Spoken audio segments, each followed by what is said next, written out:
existe una ciudad que fue borrada de la historia, un lugar que albergó miles de vidas, que fue un motor económico y un punto de encuentro, pero que hoy no figura en ningún mapa moderno. Su nombre ha sido susurrado, olvidado y redescubierto. Esta es la historia de una ciudad que desapareció sin dejar aparentemente ningún rastro. Escena visual en transición rápida de un mapa GPS moderno, con zoom sobre una zona vacía, a un mapa antiguo de la misma región donde aparece un nombre de ciudad. El efecto es inquietante, como si la ciudad se desvaneciera. Nos encontramos en el corazón de los montes Urales, en Rusia, una región vasta, de belleza austera y rica en recursos minerales. Durante la Guerra Fría, esta área se convirtió en un bastión secreto de la Unión Soviética, un laboratorio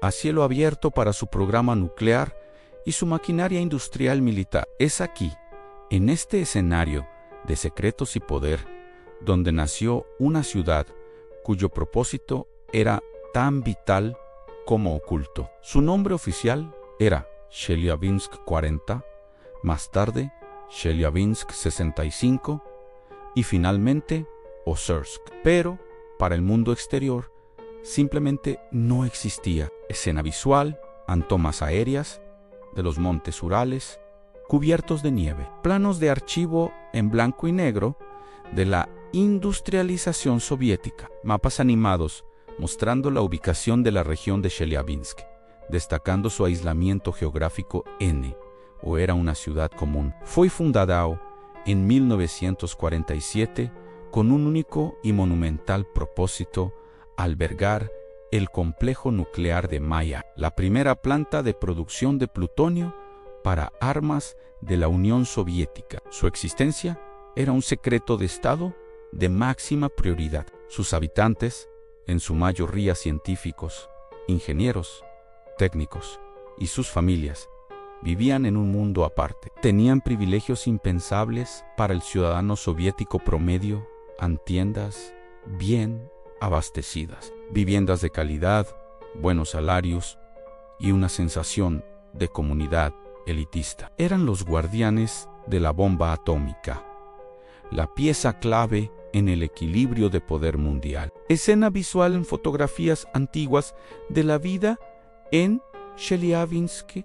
40 familias sonriendo, niños jugando en parques. Desfiles del 1 de mayo, contraste con imágenes de científicos trabajando en laboratorios y planos de la planta de Mayak. La ciudad floreció en su aislamiento. Para sus residentes era un paraíso socialista, pero este paraíso tenía un precio muy alto, uno que se pagaba en silencio y con la salud. La planta de Mayak operaba con una urgencia brutal, sin las precauciones de seguridad que hoy consideraríamos básicas. Durante años, desechos radiactivos de alta actividad fueron vertidos directamente en el río Techa, la principal fuente de agua para decenas de pueblos aguas abajo. La contaminación era invisible, pero sus efectos eran devastadores. Los habitantes de Chelyabinsk, Mainz-Forty y de las aldeas circundantes comenzaron a sufrir extrañas enfermedades, una epidemia silenciosa de cánceres y dolencias crónicas que los médicos no podían o no se atrevían a explicar. Escena visual en tomas del río Techa hoy, con una apariencia tranquila pero ominosa. Gráficos animados mostrando cómo la contaminación radiactiva se esparció por el río. Fotos de archivo de hospitales de la época con rostros preocupados de médicos y pacientes. El 29 de septiembre de 1957, el secreto se rompió de la forma más catastrófica posible. Ocurrió lo que hoy se conoce como el desastre de Kyshtym, el tercer peor accidente nuclear de la historia, solo superado por Chernóbil y Fukushima. Un tanque de almacenamiento subterráneo que contenía 80 toneladas de residuos nucleares líquidos sobrecalentó y explotó con la fuerza de 70 a 100 toneladas de TNT.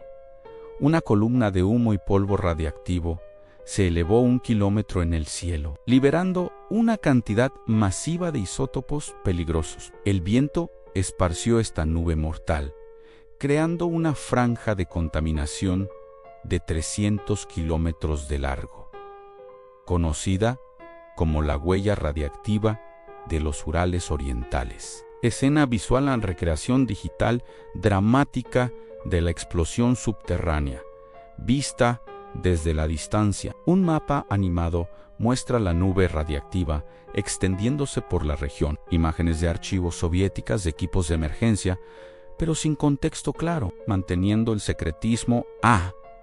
La respuesta de las autoridades soviéticas fue el silencio. No hubo anuncios públicos ni evacuaciones inmediatas. Los habitantes de Chelyabinsk-Mainsforty vieron la extraña aurora boreal en el cielo y continuaron con sus vidas. Pero, en los pueblos cercanos, la realidad era ineludible. En los días siguientes, una capa de polvo gris cubrió los campos y las casas. La gente comenzó a experimentar síntomas de enfermedad por radiación aguda. Solo una semana después, el gobierno comenzó a evacuar las aldeas más afectadas, pero no se les dijo por qué. Se les ordenó abandonar sus hogares, sus pertenencias y su ganado, con la vaga promesa de que regresarían en unos días.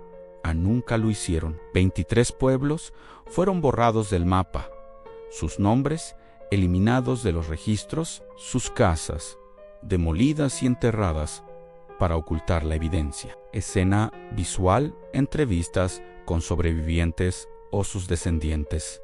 Si existen archivos, rostros ancianos contando la historia. Documentos desclasificados del KGB y del Ministerio de Salud soviético, con sellos de secreto. Textos resaltados mostrando órdenes de evacuación y clasificación del incidente durante 30 años. El desastre de Kyshtym fue uno de los secretos mejor guardados de la Guerra Fría. El mundo no supo nada. Los propios ciudadanos soviéticos, fuera de la zona de exclusión, ignoraban la catástrofe. Solo en 1989, con la política de glasnost de Mikhail Gorbachov, el gobierno admitió finalmente lo ocurrido. La historia de la ciudad fantasma y sus pueblos satélite salió a la luz. Escena visual en recortes de periódicos de finales de los 80, como el The New York Times o The Guardian, informando sobre el desastre recién revelado. Imágenes de científicos occidentales visitando la zona por primera vez a las teorías sobre lo que realmente sucedió y el alcance del encubrimiento son varias y complejas. La primera y más aceptada es la del encubrimiento militar por seguridad nacional. En plena carrera armamentística, admitir un fallo de tal magnitud habría sido una humillación y una señal de debilidad frente a Estados Unidos. Se priorizó la imagen del poderío soviético sobre la vida de sus propios ciudadanos. Escena visual en imágenes de archivo de la Guerra Fría en desfiles militares en la Plaza Roja, líderes soviéticos y estadounidenses, silos de misiles. La narrativa visual apoya la idea de una paranoia de seguridad nacional.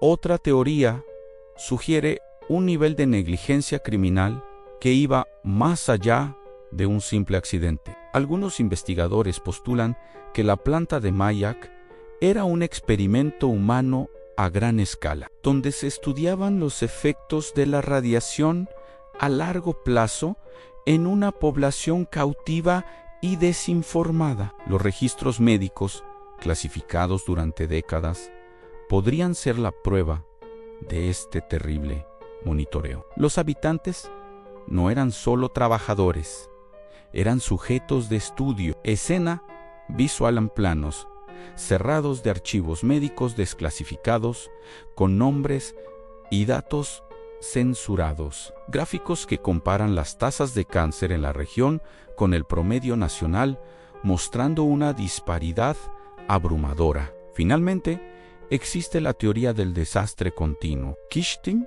no fue un evento aislado. La contaminación del río Techa, la explosión de 1957 y otro incidente en 1967 donde el viento esparció polvo radiactivo desde las orillas secas del lago Caroque, un vertedero nuclear, forman un patrón de desastres ecológicos. La desaparición no fue un acto único, sino un proceso gradual de envenenamiento y ocultación que convirtió una vasta región en una zona inhabitable. Escena visual en tomas aéreas actuales del lago Caroque, ahora cubierto de bloques de hormigón. Imágenes de letreros de advertencia de radiación en varios idiomas, clavados en árboles en medio de un bosque de apariencia normal.